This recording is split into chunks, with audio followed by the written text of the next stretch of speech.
Looks like we're live here. Yes, we are live.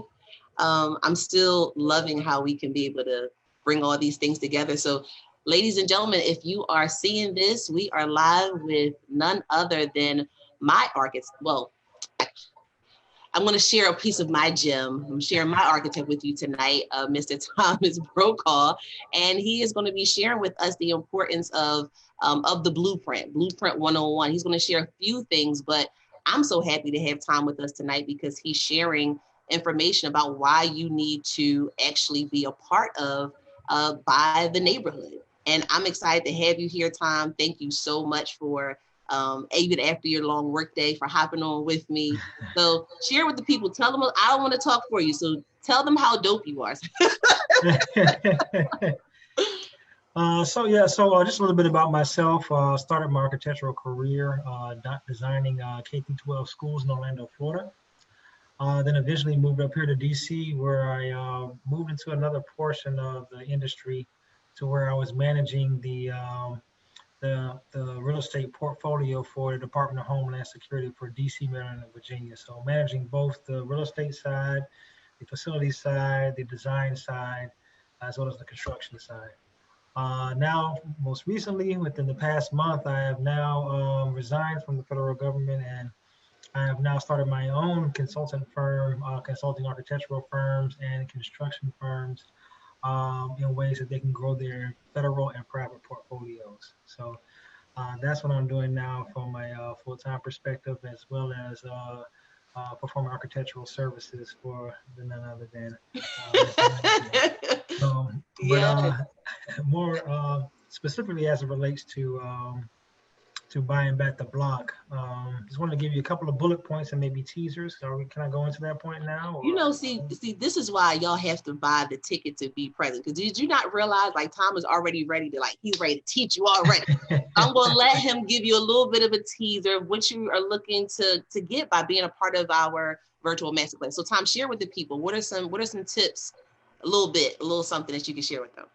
All right, so I'll give you some points. I mean, the overarching thing is that it's very important when you get into, especially investment opportunities, that you have a strong design team. What I mean by a design team, I mean your architect, I mean your HVAC person, engineer, and your structural engineer. So hold up, Tom. Are you saying that I just can't go and buy a property for $6,000 or buy a property for $600 and that's all? Like, I can't just go, running with the construction crew? Yeah, no, there's certain things that you have to do legally. The main thing is really your permit. So from a budgetary perspective, if you have a good understanding of what you have when you purchase the $6,000 home, let's say you know that the bones are good. And what I mean by bones, the structure in itself is good. And you have a little bit of background on how to renovate a space, and maybe you have a GC on board. You still need some, at minimum, a structural engineer to sign off on documents for a permit by the city, depending on the amount of work that you need to do. The reason why I suggest an architect is because an architect is somewhat of a maestro when it comes to organizing the design team, as well as translating what you think that you want and helping you conceptualize that on paper so that you then understand it as you're passing that forward to other people.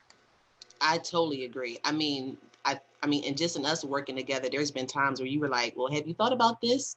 Maybe consider that.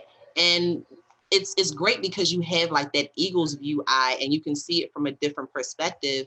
In addition to that, you're on projects outside of what you're doing with me or anybody else that you're able to kind of pull in because you're in this space all day. So absolutely. I think that's some great value as well. What else can you share with the people? So also what an architect can help you do, other than conceptualizing your idea, that's the genesis of your entire project. Before you bring any other kind of people in or any kind of financing in, you can also get an understanding of what your budget may or may not be for your construction. I will say that one thing, and you'll get a little bit more of this in the presentation, but one thing that people do often kind of shy away from when it comes to selecting an architect is the fees within itself. And then we can talk about why those fees are structured the way that they are, what you're actually getting for those fees, just to help you feel a bit more comfortable. Because um, for a lot of things, if you have most things that have a large upfront cost usually pay off for you in the end, and that's really how you have to look at the design spaces, especially as it comes with construction. The architect is there to help you and protect you more so from the beginning to the end, and that's from your design as well as the construction management, so that whatever is being built, then that professional can then look at what's on the paper and what's actually being physically constructed, and help you understand that you're getting what you have paid for. Mm-hmm. That's true. That's true. Thanks for sharing that. Now, the other piece is, which I like the fact that I have a little bit of an eye to do this. I actually, in addition to the class, I surprised you one night, was like, is being able to understand the blueprint to a degree. Can you share with the folks why some of that is even important for the developer? It's very important for a developer, mainly because I would imagine a lot of times when you're looking for spaces that maybe you can't get to, or maybe you cannot lay your eyes on, you will be presented with a plan. So a plan has different symbols that may or may not have a key, but are certainly universal throughout all plans. So a door looks like a little, a quarter of a circle. If you did not know that, you would just think that this may be a design on the floor or something like that, and you may miss out on possibly what the different images may be telling you on the plan.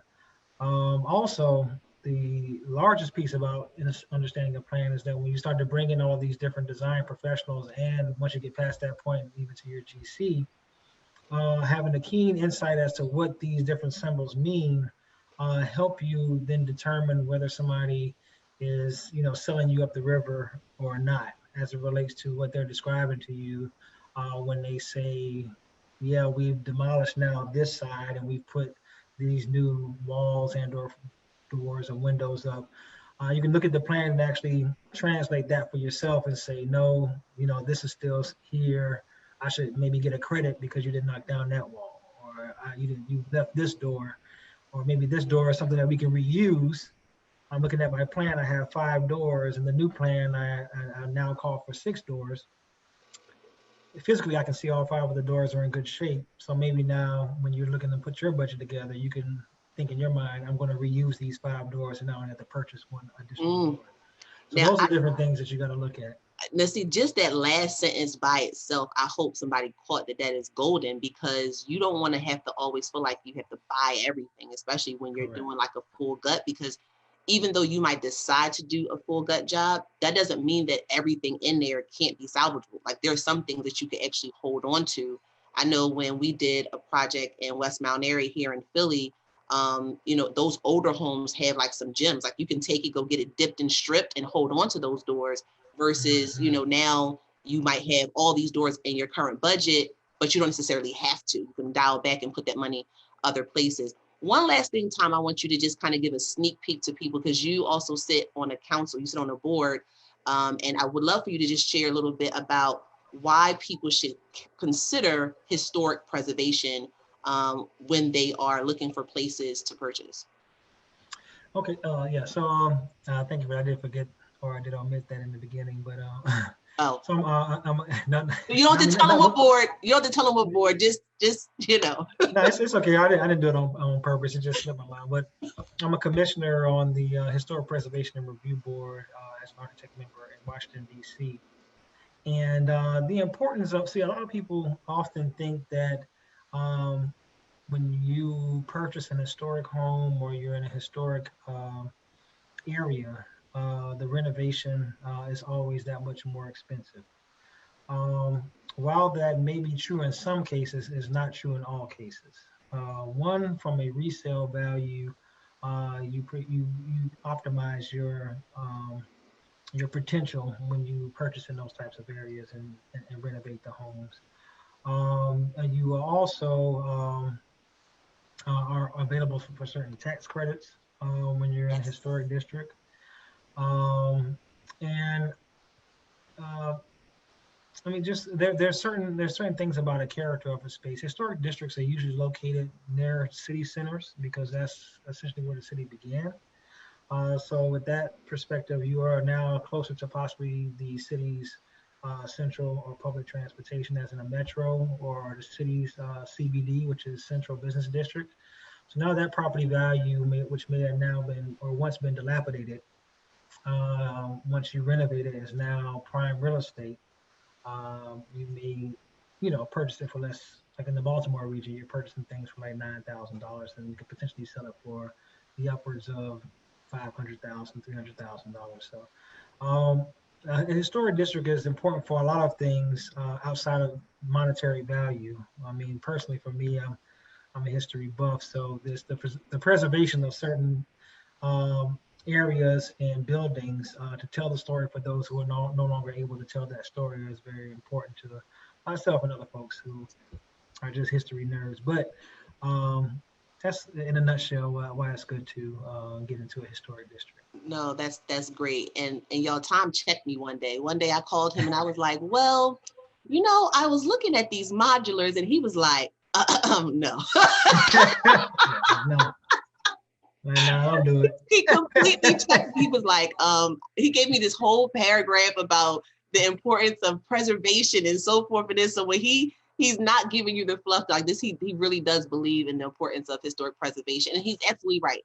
There are a number, wherever you're developing, there are a number of benefits on the developer side, as well as those that are end up purchasing the home to live there on that side, from tax abatements to grants, all types of things that you can receive by working with a developer that's doing something in those specific designations. So really important. Listen, I'm not going to hold time up any longer. You just have to come to his course. We will be here the last week of February, the whole week. You're going to have one presenter after the next, but you definitely want to make sure that you don't miss Blueprint 101, because you're going to hear from Mr. Tom himself. He's going to explain to you in more detail the importance of building in historic areas, how to understand your blueprint, and why it is so important to have an architect a part of your team. So it goes beyond just drafting up the plans. I mean, Tom and I have a cool relationship, but there are some things that he has shared with me. It's like, oh, I didn't know that this is some other stuff that I need to consider as I'm going along the way. And sometimes you do need that person that just says, listen, that wasn't a part of the purpose when we first talked. Like, we got to stay focused on what we got going on. So this is a part of having that strong resource team. So in the link, you'll find the website. That's www.realtotheestate.com. So you can go there, read up on all of our presenters, buy your ticket. Yes, the early bird special is over, but this is an investment in yourself. I would rather spend $197 right now than lose out on $200,000 later. Let me say it again. I would rather invest $197 in myself now than mess up on a job and lose $200,000 later. So it's an investment in yourself. It's education. You can write it off on your taxes, do whatever you choose to do, but don't miss out on this opportunity. Thank you, Tom, so much for taking your time out to share with us tonight. And I know I'm going to talk to you later, but we'll see you at the end of the month. That's right. All right. Bye-bye. Have a good one.